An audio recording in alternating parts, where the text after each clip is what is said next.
Welcome everyone to Dance House Dance. I'm your host, Will Morales. And for those of you who are tuning in for the first time, this podcast is about the in and out about house music, everything all house music. And today my guest is DJ Quest. Quest, how are you, sir? I'm doing well, Willie. How you, man? I am good. I am good. So, Quest, tell us a little bit about yourself. How did you get into the music of house music? What was it about it that drew you in? What was that journey like for you? Okay, well, I was always one of those guys who always brought music to a party. I was never like a DJ from way back, but I would always bring either tapes or records and stuff to parties. I did a party out in New Jersey once, and I don't even know where the record came from, but it was the song "Move Your Body" by Marshall Jefferson.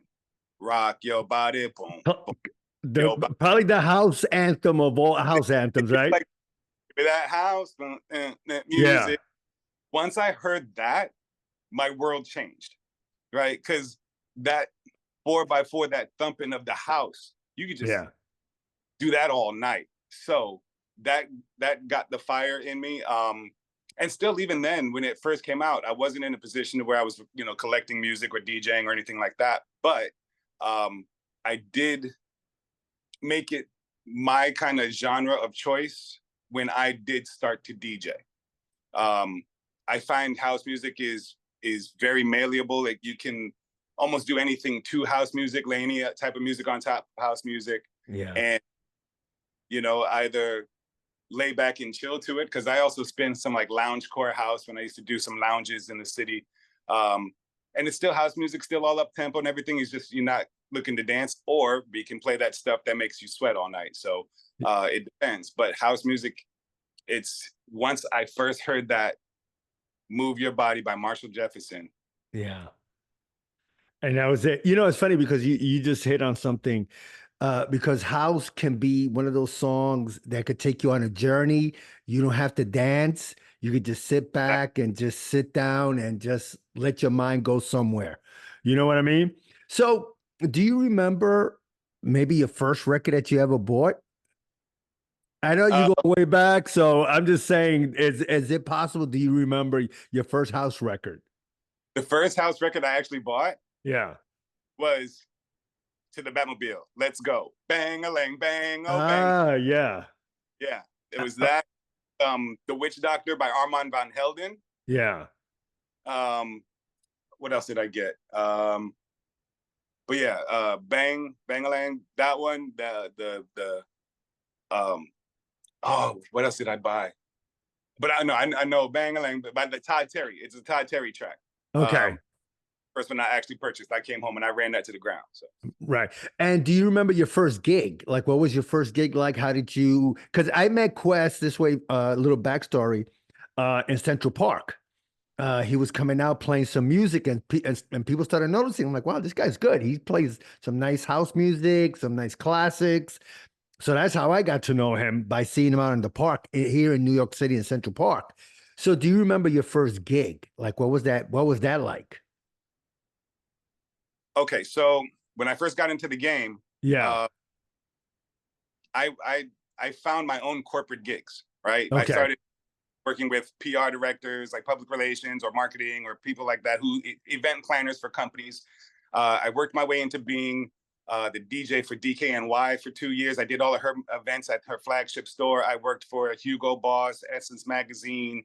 I've done stuff at like the Waldorf Astoria and the Mandarin Orient. I've even done a corporate party at Studio 54.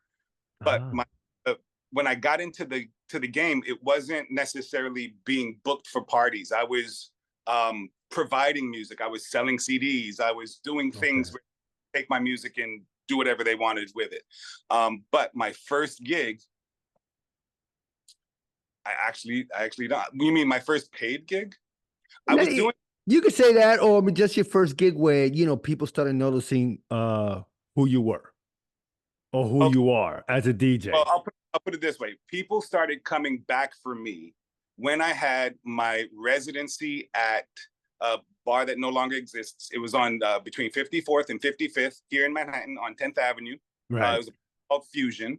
I was there for like 2.5 years.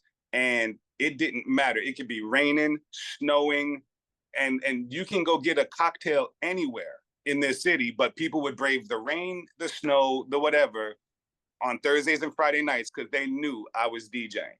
Okay.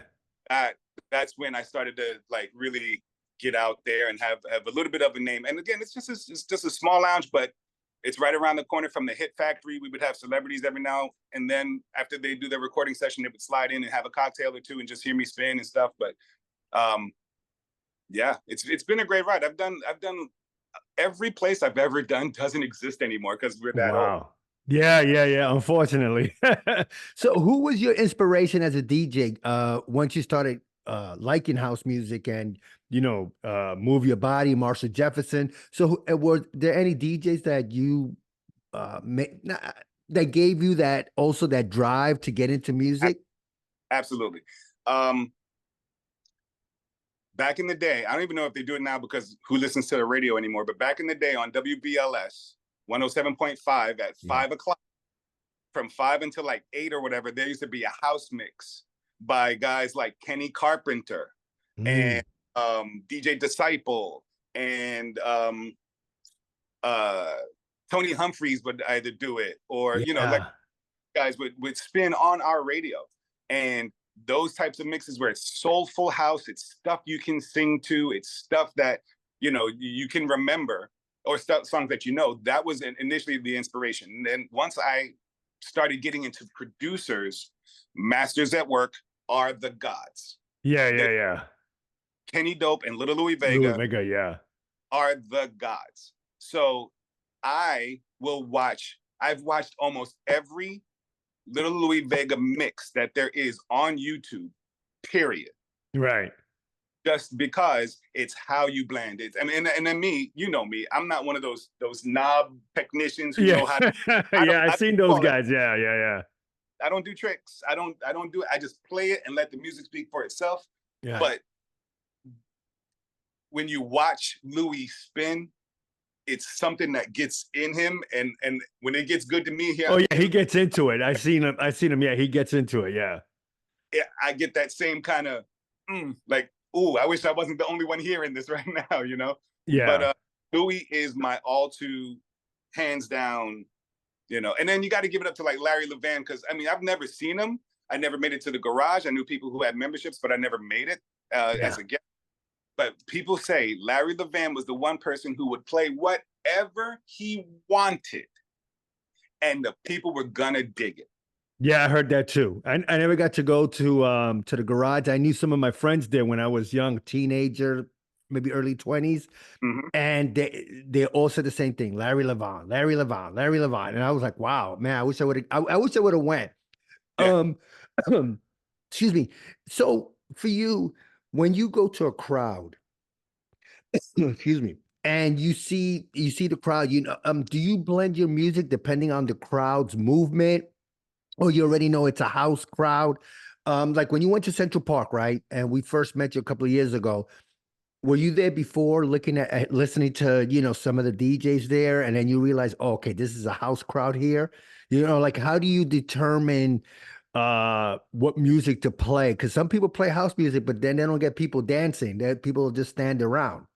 So does that my question make sense? It does. Like me, what I like to try to pride myself is reading the room. And in Central Park, it ain't a room, it's the park. Yeah, it's the park, yeah. So because I witnessed it many a time where I'll do my house thing for persons like yourself or others who I know are my house heads. You get 2 or 3 songs. And then because we still got our skaters around, I got to kind of get a little, skaterish with it and put some of those types of tracks in. And then we have nothing but tourists walking back and forth. And I'm trying to catch some of them and get them to stick around and just watch what we're doing and vibe with us. So I got to play some type stuff. Maybe they might know that song and sing to it, never heard a house version or something like that. So it's a lot of decision making on everybody that I can put my eyeballs on. Because I'm not like, just a couple days ago, I told you, I'm starting to do stuff just for the dancers now, you being one of the dancers, Up as of last night, I was up late, even still putting together a list of stuff that I want to play Right. Do the skate circle. Now that's going to be strictly for the skaters. I'm not doing any house music on that day. You know, normally I try to sneak it in at the last 45 minutes, but it's you gotta read the room. You gotta tailor it to what I pride myself on being mass consumable. Whatever I play, it's usually user friendly for everybody. It might not be your cup of tea, but you won't hate it. You Right. know, but when you can have the dancers and the skaters happy at the same time, that's a goal of mine always. So for you, Vic, do you plan your sessions ahead of time? Like you said, you want to do one for just the dancers, you want to do one for the skaters. So that means you're planning. Do you do that for your future gigs wherever you may go? Or again, it depends on how you're reading the room. Well, I never, of course, you make a playlist, Right. right? But I never make a playlist. This, then this, then this, then this. It's Gotcha. just body in this folder, and I'm gonna walk around in here because all of this stuff is good, and all of it thematically or existentially kind of goes together with what I want to do. So I'll pick around. So I have a game plan, Right. but I don't have any plays written out. You know what I mean? So Yeah, yeah, no, I get that. So, when you look at the state of house music now, do you think it's better than it was a few years ago? Do you think more people are getting into it? Like the music is being expanded across. I mean, we know that in Europe there's house music and all that might be a little bit techno, but do you see it expanding here, especially in the United States? I think so. See, the problem is with all of the music that I obtain, right? And I get all my music legally from Track Source. Buy Right. all my music pirating. Um, who knows where the people are from when they make it? Yeah. So there's some really good soulful stuff that'll come out of the UK, out of England. Or there'll be like just something that's just dark and sexy or whatever that could come out of Germany or Sweden or who knows where it is. But it does feel as though there's like I guess a resurgence of homegrown USA based, be it Chicago, Jersey, New York, Philly, whoever. There's some good American house music being made. Yeah. I wish I had the money to buy it all. Yeah, no, no, I definitely get it, and it's funny because when you told me about Track Source and I mean, it's like they have everything. They have different versions of it. I also put up some songs. If I hear it, I put it up on Facebook, letting the people know, hey, this is from Track Source and things like that. Well, which I'm not affiliated with. I would love Nope. to be one day, but boy, There's Beatport and other websites that are meant for DJs to go and get their music. You pay for the music and you get the music. yeah, I happen to like Track Source. You know what I'm saying? right. Because again, that's where Little Louis Vega drops all of his stuff first. Ah, okay. It goes to Track Source, then it may end up somewhere else. But Yeah, no, I get it. Well, first of all, Vic, I want to thank you so much for being on Dance Podcast. I really appreciate it. And before I let you go, if somebody want to get in contact with you, what's the best way? well, my socials are on my Instagram. It's VK West NYC. You can catch me on Facebook. The name Victor West. Right. You'll find again. That's VK West NYC. Right. Yeah, no, don't, like I said, don't worry. I'll put it up on the show notes. So, and one more thing, give us your philosophy on house music before I let you go. What is it about house music that a House lot music, of us love? house music is life because regardless of whatever mood you're in, you can't deny that. Yeah. Yeah, it's true. I don't care what mood you're in. You can't stay mad if you're doing this. Yeah, So definitely. it's gotten me through. It's gotten me over. It's gotten me past things. It's like wherever my head's at, I could put some house music on and Yeah. just, Yeah, no, I'm the same way. Well, again, Vic, first of all, again, thank you so much for being Dance House Dance Podcast. I really, really appreciate it. been my pleasure, Willie. I see you in the Yep. park. Yep, sounds good. Thank you, buddy. Bye-bye.